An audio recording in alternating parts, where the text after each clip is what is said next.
The eviction notice was folded twice and nailed to her door with a rusted tack. Margaret Hale stood on the narrow porch of the farmhouse she had shared with her husband for 22 years and read the words again, though she already knew them by heart. Final notice. Property reclaimed by lender. Vacate within 7 days.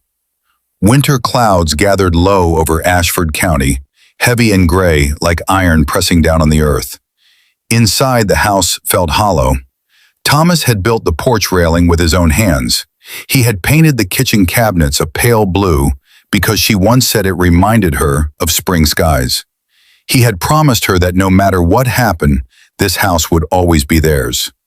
Thomas had died in July. By October, the bank had taken everything. Margaret pressed the paper flat against the wood, smoothing it as if she could iron the cruelty out of it. She was 52 years old, too young to disappear, too old, they said, to start over. 7 days before the first hard frost. The neighbors watched from behind lace curtains but did not come. Pity was easier at a distance. On the 6th day, a man from the bank arrived in a press coat and polished boots. "You've had your time, Mrs. Hale," he said without looking her in the eye. Margaret carried 2 suitcases down the porch steps. That was all she had left. "Winter's coming," he added, almost casually, as if discussing weather instead of survival. She looked at him then, really looked at him. "I know," she said.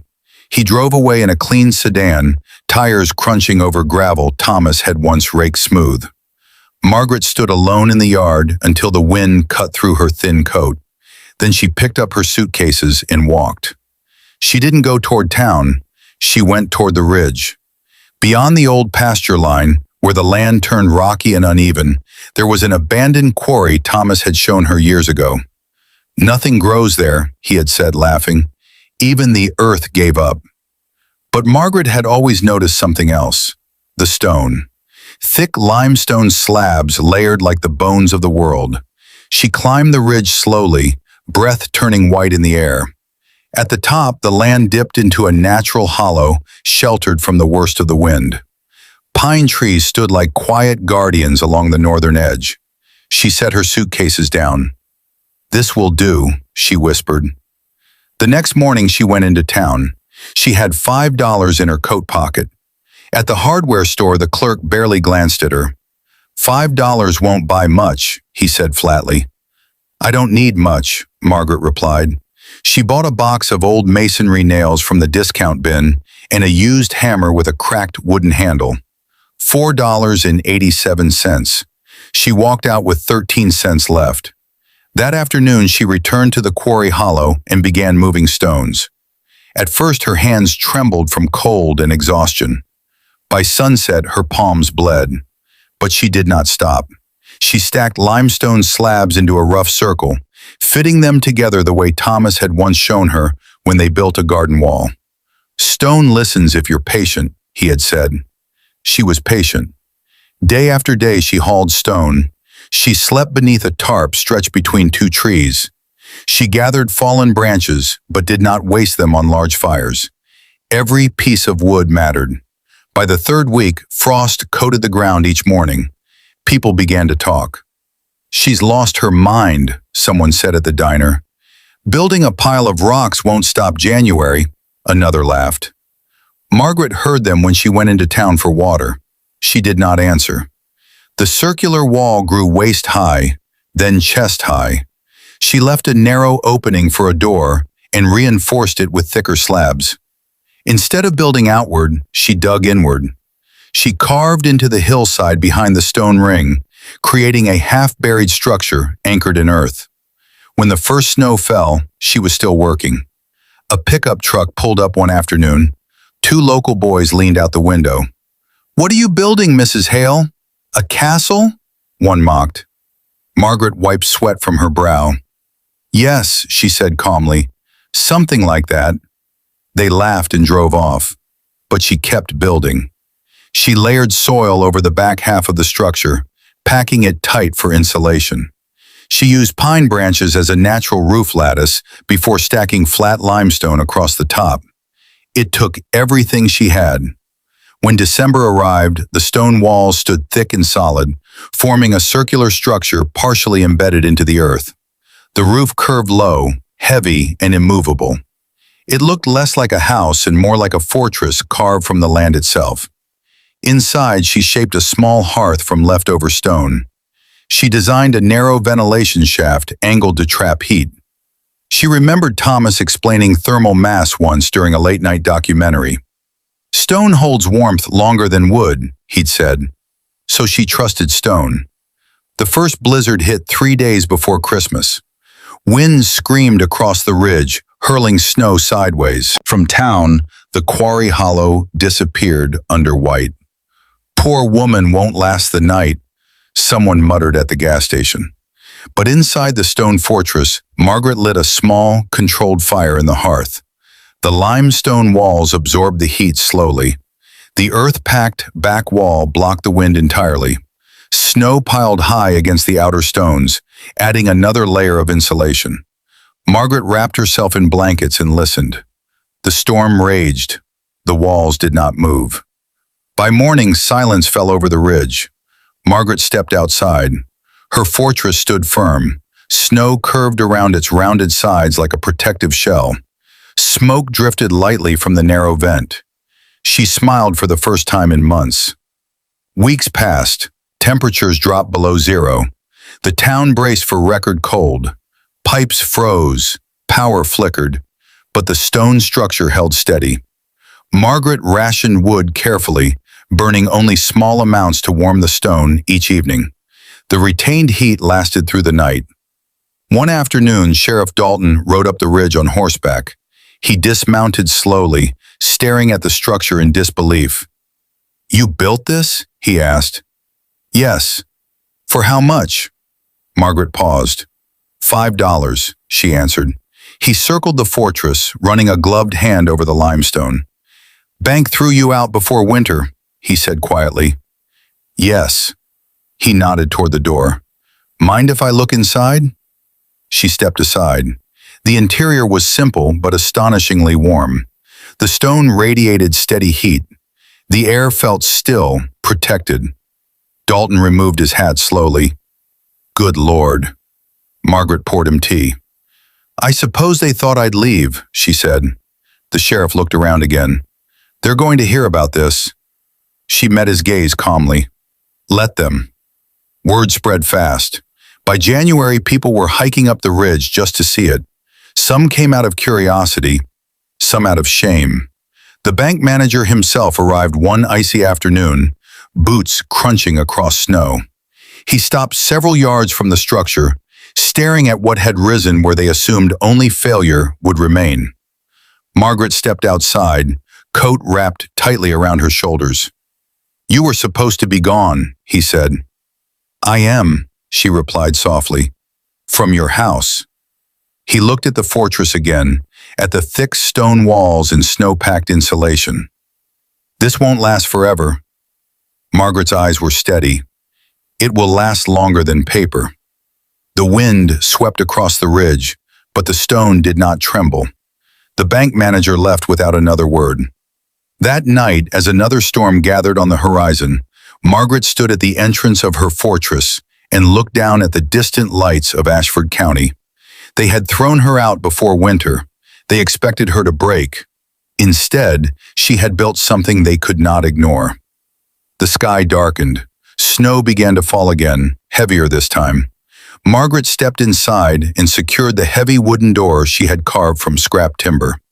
The wind howled louder than before, and just as the storm reached full force, a deep cracking sound echoed from the ridge above. Margaret froze. The sound wasn't thunder, it was earth shifting. Another crack split through the wind, followed by a low, grinding rumble that vibrated through the stone floor beneath her boots. A landslide. She moved fast, grabbing her lantern and pushing the heavy wooden door open just a fraction. Snow and wind slammed into it instantly. Above the hollow, part of the rocky ridge had broken loose. Snow-packed earth and loose limestone were sliding downward, gathering weight as they fell, straight toward her fortress. Margaret didn't panic. She stepped back inside and shut the door tight. The rumble grew louder, closer, until the world outside became a roar of stone and snow crashing downward. The impact hit seconds later. The entire structure shuddered violently. Dust rained from the ceiling. The lantern flickered. Margaret braced herself against the interior wall, heart pounding but eyes steady. The rumbling continued for nearly a minute. Then, silence. Only the wind remained. She waited, counted slowly to 30, then to 60. Nothing moved. Carefully, she unlatched the door and pushed it open. It resisted. Packed snow pressed hard against it from the outside. Margaret grabbed a small shovel she kept near the entrance and began digging upward through the compacted drift. It took nearly 15 minutes before a crack of pale daylight broke through. She widened the opening and stepped outside. The landslide had buried half the hollow. Snow and rock formed a thick barrier around the rear of the fortress, but the structure itself stood firm. Not a single stone from her circular wall had collapsed. In fact, the added mass of snow and earth now reinforced the backside even further. Margaret looked at the ridge above. If she had built a wooden cabin, it would have splintered under that weight. If she had pitched only a tarp, she would have been crushed. Instead, the stone had absorbed it. She exhaled slowly. "Thank you, Thomas," she whispered. By morning, news of the landslide reached town. Sheriff Dalton returned, this time with 2 deputies. They expected destruction. Instead, they found Margaret calmly clearing snow from her entrance. Dalton stared at the reinforced structure, now half buried like an ancient stronghold carved into the hillside. "You should be dead," one deputy muttered. Margaret leaned on her shovel. "But I'm not." Dalton circled the site again, noticing how the earth had packed tightly around the stone, sealing gaps, increasing insulation. "You didn't just build walls," he said slowly. "You built this into the land." Margaret nodded. "Land protects what respects it." The sheriff removed his gloves and ran his hand along the cold limestone. It held. Yes. He looked up at her, something shifting behind his eyes. "You realize this could help people." Margaret frowned slightly. "Help how?" "Half the county's struggling with heating costs, pipes freezing, wood prices rising. And here you are surviving a landslide in $5 stone." She didn't answer immediately, because she had never built it to prove anything. She had built it to live. Over the next week, visitors doubled. Farmers, retirees, families behind on bills. They walked through her stone doorway and felt the steady warmth radiating from the walls. No roaring fire, no expensive stove, just retained heat and intelligent design. "How thick are these walls?" someone asked. 2 feet at the base, Margaret replied. "And the roof?" "Stone, pine lattice, packed soil." A retired contractor examined the ventilation shaft, impressed by its angle. "You designed airflow." "I observed it," she corrected gently. Soon something unexpected happened. People stopped laughing. They started listening. A local reporter hiked up the ridge one afternoon, boots slipping on ice. "Mrs. Hale, is it true you built this for $5? Margaret wiped her hands on her coat. "Yes." "How?" "Stone was already here. Earth was already here. I only paid for tools." The story ran on the front page 3 days later.